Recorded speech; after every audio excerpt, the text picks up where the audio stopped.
हमारे चैनल को सब्सक्राइब करें और बेल नोटिफिकेशन को ज़रूर दबाएं। ज्योतिष सदन केंद्र चैनल पर हमारे आप सभी प्रिय दर्शक गणों का बहुत बहुत हार्दिक स्वागत और अभिनंदन। प्रिय साथियों, मैं हूं आचार्य पंडित सर्वदानंद शर्मा। मेरी ओर से भी आप सभी को बहुत बहुत प्यार भरा नमस्कार। तो साथियों, आज की जो चर्चा है ये आपके मंथली राशिफल को लेकर के है, यानी कि मासिक राशिफल, जो कि अक्टूबर 2024 का है। और आज इस कार्यक्रम के दौरान जो हम बातचीत करेंगे आपके साथ और जो जानकारी आपको देंगे वो देंगे हम वृषभ लगन राशि के जातकों के विषय में, यानी कि जिनका बनता है टॉरस असेंडेंट। तो साथियों, वृषभ लगन राशि के जो आप जातक हैं, आपको इस अक्टूबर 2024 में भिन्न भिन्न क्षेत्रों में किस किस प्रकार के परिणामों की प्राप्ति के योग बनेंगे, इसकी चर्चा करेंगे और अंत में देंगे आपको कुछ सरल, अचूक और आसान उपाय। अगर आप उन सरल, आसान और अचूक उपायों को पूरी शिद्दत और श्रद्धा के भाव के साथ करेंगे, बिना किसी स्वार्थ भावना के करेंगे, तो निश्चित रूप से मैं कह सकता हूं कि परिणाम देर से प्राप्त होंगे, लेकिन अच्छे होंगे, बहुत अच्छे होंगे। तो साथियों, अब अक्टूबर 2024 में ग्रहों की स्थिति कैसी रहेगी, क्योंकि ग्रहों के आधार पर ही तो अच्छे बुरे परिणामों की प्राप्ति हमारे जीवन में हमको हुआ करती है।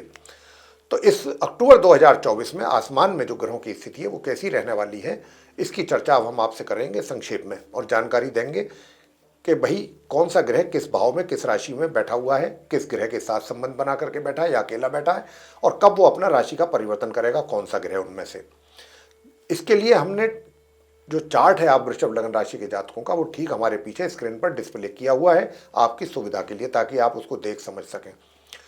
तो साथियों, आइए चर्चा को आगे बढ़ाते हुए सबसे पहले आपको ग्रहों के विषय में जानकारी देते हैं। और ग्रहों की जानकारी होना बहुत आवश्यक है साथियों। पता लगता है इसके आधार पर कि हमारे कौन से ग्रह इस बार अशुभ स्थिति में है या विक्टिमाइज्ड हैं, क्योंकि जो अशुभ स्थिति में ग्रह होगा या कमजोर होगा उससे हम आशा कर ही नहीं सकते अच्छे परिणामों की। और जो अच्छी स्थिति में है, मजबूत स्थिति में है, शुभ स्थिति में है, शुभ ग्रहों के प्रभाव में, निश्चित रूप से अच्छे परिणामों की प्राप्ति होने वाली है, समझिएगा, उन ग्रहों के द्वारा। तो इतनी जानकारी तो हमारे पास होना बहुत आवश्यक है, हर किसी को इतनी जानकारी होनी चाहिए। तो आइए आरंभ करते हैं। जहाँ पर 6 नंबर लिखा है चार्ट में, वहाँ पर सूर्य और केतु एक साथ बैठे हुए हैं, और ये 6 नंबर जो है कन्या राशि होती है, बुध इसके लॉर्ड है। तो सूर्य और केतु बुध के घर में बैठे हुए हैं। सूर्य की ये सम राशि है और केतु की भी सम राशि है।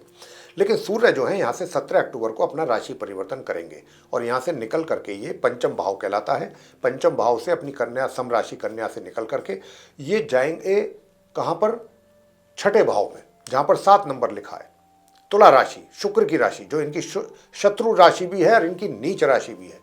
तो सूर्य जो है अभी भी अच्छी भी स्थिति में नहीं है, अभी भी पितृदोष का निर्माण हो रहा है। केतु के साथ बैठ करके राहु से दृष्टि संबंध बना रहे हैं, तो यहाँ पर भी पितृदोष भी बहुत बड़ा दोष होता है कुंडली में, वो बना हुआ है। और यहाँ से निकलेंगे तो फिर जाएंगे अपनी नीच राशि में, फिर महीने के अंत तक वहाँ बने रहेंगे। तो सूर्य की स्थिति तो अक्टूबर में हम कह सकते हैं कि अच्छी और बेहतर बिल्कुल नहीं है। आगे बात करेंगे केतु की। केतु अपनी समराशि इस कन्या में पंचम भाव में पूरे महीने इसी प्रकार बने रहेंगे। अब आगे बात करते हैं मंगल की। मंगल जहाँ पर 3 नंबर लिखा है, ये सेकंड हाउस है, और बुध की राशि मिथुन है, ये जहाँ पर अपनी शत्रु के घर में मंगल बैठे हुए हैं। लेकिन ये भी 20 अक्टूबर को अपना राशि परिवर्तन कर रहे हैं और मार्गी और उदित अवस्था में, अच्छी पोजीशन तो है इनकी अपनी स्वयं की, लेकिन यहाँ से राशि परिवर्तन करते हुए जब निकलेंगे तो अगले घर में जाएंगे। अगला घर जहाँ पर 4 नंबर लिखा है, जो कि चंद्रमा की राशि कर्क है, और ये थर्ड हाउस कहलाता है। जैसे ही मंगल यहाँ पर करेंगे प्रवेश 20 अक्टूबर को मार्गी और उदित अवस्था में, ये नीच अवस्था में आ जाएंगे, क्योंकि ये उनकी नीच राशि है, और फिर पूरे माह ये अपनी नीच राशि में ही रहेंगे, नीच के अवस्था में रहेंगे मंगल। तो यहाँ पर मंगल की स्थिति भी 20 तारीख से एक तरीके से हम कहेंगे कि नेगेटिव रिजल्ट देने वाली बनने जा रही है। और बड़े ग्रह हैं, सूर्य हुए, मंगल हुए, ये बड़े ग्रह हैं, और इन दोनों ग्रहों की स्थिति अच्छी नहीं है इस माह। तो देखते हैं कैसे रिजल्ट्स आते हैं, आपसे अभी डिस्कस होगा। तो मंगल की बात हो गई। मंगल के बाद बुध की बात कर लेते हैं। बुध अभी जहाँ पर आप उनको बैठा हुआ देख रहे हैं 7 नंबर छठे भाव में, शुक्र अपने मित्र शुक्र के साथ, तो ये यहाँ पर शुरू से नहीं है साथियों। ये यहाँ पर 1 तारीख से 10 तारीख तक तो ये अपनी स्वयं की राशि कन्या में पंचम भाव में ही रहेंगे। 10 तारीख को ये यहाँ पर आकर के बैठेंगे अपनी राशि से निकल के, पंचम भाव से जहाँ से सूर्य केतु बैठे हैं वहाँ से ये 10 तारीख को निकल करके आ जाएंगे और यहाँ पर फिर अपने मित्र के घर में ये बैठेंगे 10 अक्टूबर को। और जब ये आएंगे तो मार्गी और अस्त अवस्था में आएंगे, कमज़ोर स्थिति होगी इनकी, कहने को तो अपने मित्र के घर में हैं, मित्र के साथ बैठेंगे, लेकिन मित्र के साथ तो सिर्फ 2-3 दिन रहेंगे ये। और वैसे 20 तारीख को ये पश्चिम में उदय हो जाएंगे, तब इनकी स्थिति बेहतर होगी। और फिर 29 तारीख को फिर ये अपना राशि परिवर्तन यहाँ से भी करेंगे, अपनी मित्र राशि तुला से निकल करके ये 7th हाउस में जाएंगे, जहाँ पर 8 नंबर लिखा है, वृश्चिक राशि, मंगल की राशि में जाएंगे। और वहाँ पर वो इनकी सम राशि है। 29 तारीख को ये वहाँ पर प्रवेश करेंगे, 29 अक्टूबर को, माह के अंत तक वहाँ बने रहेंगे 31 अक्टूबर तक।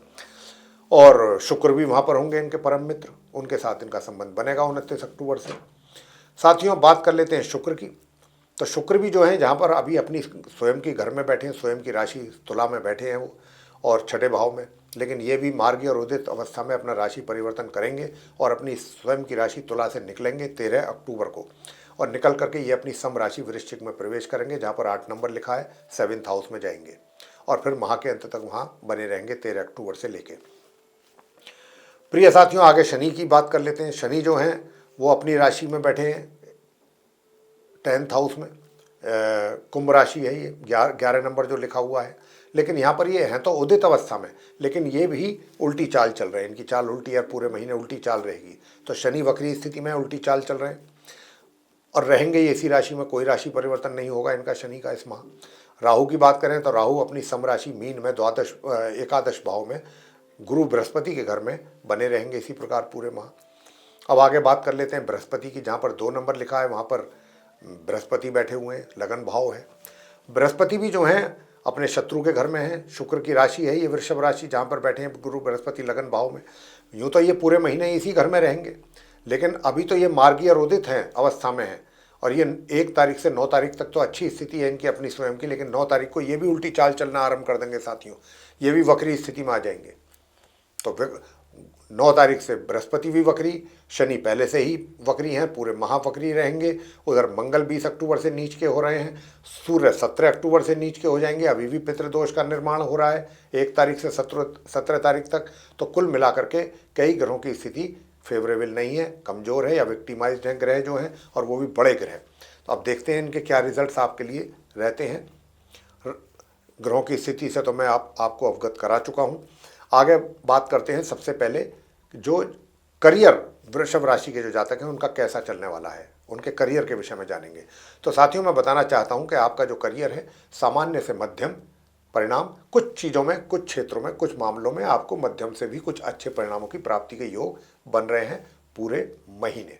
लेकिन परिणाम तो अच्छे मिलेंगे, लेकिन उनमें थोड़ा देरी हो सकती है, डिले हो सकता है रिजल्ट्स को मिलने में। धन का लाभ में कोई कमी मुझे संकेत अभी नहीं नज़र आते हैं। धन का लाभ आपको होता रहेगा आवश्यकता अनुसार जो धन है, और कहीं से अचानक भी धन का लाभ किसी दूसरे सोर्स से भी राहु कभी भी करवा सकते हैं। प्रिय साथियों, मैं अगर बात करूं सुख सुविधाओं की, तो सुख सुविधाओं में कमी रहेगी, सुख सुविधाओं का लाभ जितना मिलना चाहिए उसमें कमी रहेगी, उसका लाभ नहीं ले पाएंगे। अब मैं बात कर लेता हूं प्रेम संबंधों की। तो जहाँ तक प्रेम संबंधों का प्रश्न है साथियों, तो ये प्रेम संबंध जो हैं आपके, ये बनेंगे जाकर के 29 यानी कि माह के बिल्कुल लास्ट में जाकर के कुछ आपके प्रेम संबंधों में आपको एक तरीके से प्रोग्रेस होती हुई नज़र आएगी। बाकी पूरा महीना तो बहुत नॉर्मल वे में ही निकलेगा। वैवाहिक संबंधों की अगर मैं बात करूं तो वैवाहिक संबंध जो हैं 1 तारीख से 20 तारीख तक तो बहुत अच्छे हैं, सुखों का भरपूर आनंद है। बीच बीच में थोड़ी कमियां रहेंगी, वो कोई बात नहीं है, गुरु बृहस्पति का आशीर्वाद आपके ऊपर बना हुआ है, तो वो बना रहने से वो जो थोड़ी बहुत प्रॉब्लम्स हैं वो भी दूर होंगी। हाँ, 20 अक्टूबर से समस्याएं बढ़ सकती हैं, लेकिन कुल मिलाकर के चीज़ें अंततः गोत्वा शांत होंगी गुरु बृहस्पति के कारण, क्योंकि बृहस्पति बहुत कुछ आपके वैवाहिक जीवन की चीज़ों को संभाल रहे हैं। यहाँ पर ये एक बहुत प्लस पॉइंट है आप वृषभ राशि के जातकों के लिए। तो 20 अक्टूबर से थोड़ा सा अलर्ट रहिएगा, वैवाहिक जीवन में थोड़ी कटुता या सुखों में कमी के संकेत हैं। हालांकि मैं बार बार बोल रहा हूँ कि बृहस्पति उन चीज़ों को काफ़ी हद तक एक तरीके से उस पर मरहम लगाने का काम करेंगे। आगे बात करते हैं कि पारिवारिक संबंध आपके कैसे रहेंगे।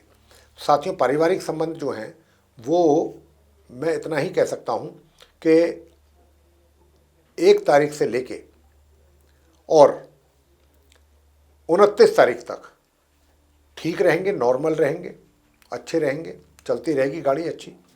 और 20 अक्टूबर तक बीच बीच में थोड़ी बहुत मिसअंडरस्टैंडिंग या थोड़ी वाद विवाद कुछ ऐसा हो सकता है कि कुछ छोटी मोटी बातों को लेके, वैसे वो भी चीज़ें सॉर्टिंग हो जाएगी, उनकी भी सॉर्ट आउट कर लेंगे, आप उन चीज़ों को सॉल्व कर लेंगे, ऐसी कोई दिक्कत नहीं होगी। लेकिन छोट मोट होती रहेंगी चीज़ें आपस में। और लेकिन उसके बाद जो है 29 अक्टूबर से थोड़ा सा डिफरेंसेस बढ़ने की संभावना ज़्यादा है आपके घर परिवार के सदस्यों के साथ। और घर के जो बड़े हैं वो भी कहीं ना कहीं आपसे नाइत्तफाकी रखेंगे आपके विचारों के साथ। प्रिय साथियों, अब बात कर लेते हैं शिक्षा को लेकर के। देखिए, जो स्टूडेंट्स हैं उनको अपनी पढ़ाई को बहुत अधिक ध्यान देने की आवश्यकता है। आपकी पढ़ाई या पढ़ाई से संबंधित जो रिजल्ट्स हैं वो प्रभावित होते हुए नज़र आ रहे हैं।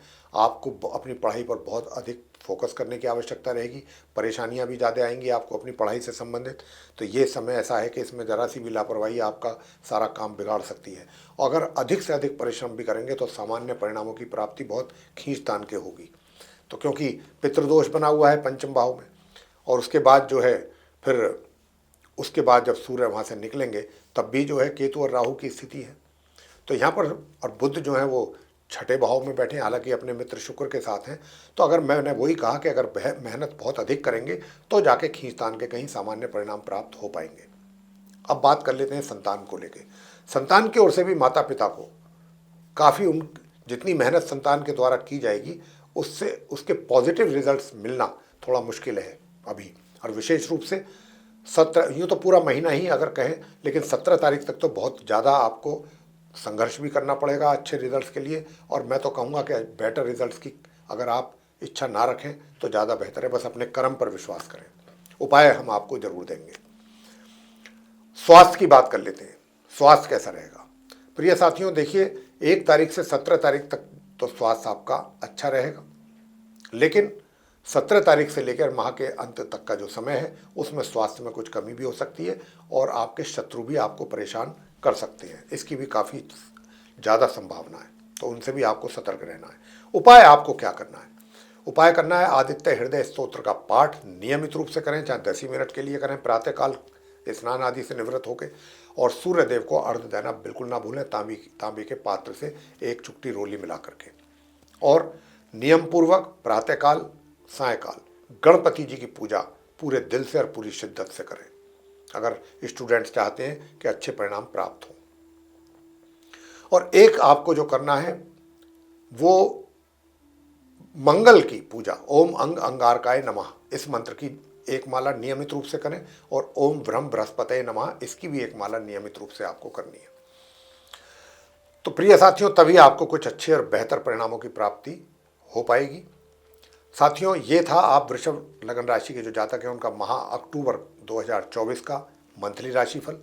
और इसके द्वारा हमने आपको भिन्न भिन्न क्षेत्रों में मिलने वाले रिजल्ट्स के विषय में जानकारी दी है। अगर आप हमारी इस चर्चा से प्रसन्न हैं, आपको अच्छी लगी ये जानकारी, तो आप इस वीडियो को लाइक ज़रूर करें, चैनल को भी सब्सक्राइब करना ना भूलें। और अगर आप अधिक से अधिक मात्रा में इस वीडियो को शेयर करेंगे दूसरे लोगों के साथ तो वे लोग भी इस जानकारी का अच्छा लाभ ले सकेंगे। और साथियों, अगर आप चाहते हैं कि आने वाले दिनों में जो भी वीडियोस हमारे एस्ट्रोलॉजी के टॉपिक पर बनते हैं वे भी सभी समय रहते आप तक पहुंच जाएं और आप उनका भी प्रॉपर वे में एडवांटेज ले सकें, लाभ ले सकें, तो फिर आप बेल आइकन को पुश जरूर कर दें, प्रेस कर दें। इसी के साथ अब हम अपने वाणी को विराम देंगे और इस कार्यक्रम का करेंगे समापन और अपने आप प्रिय दर्शक गणों से भी लेंगे इजाज़त। तो आप सभी का सहृदय बहुत बहुत धन्यवाद। जय माता दी।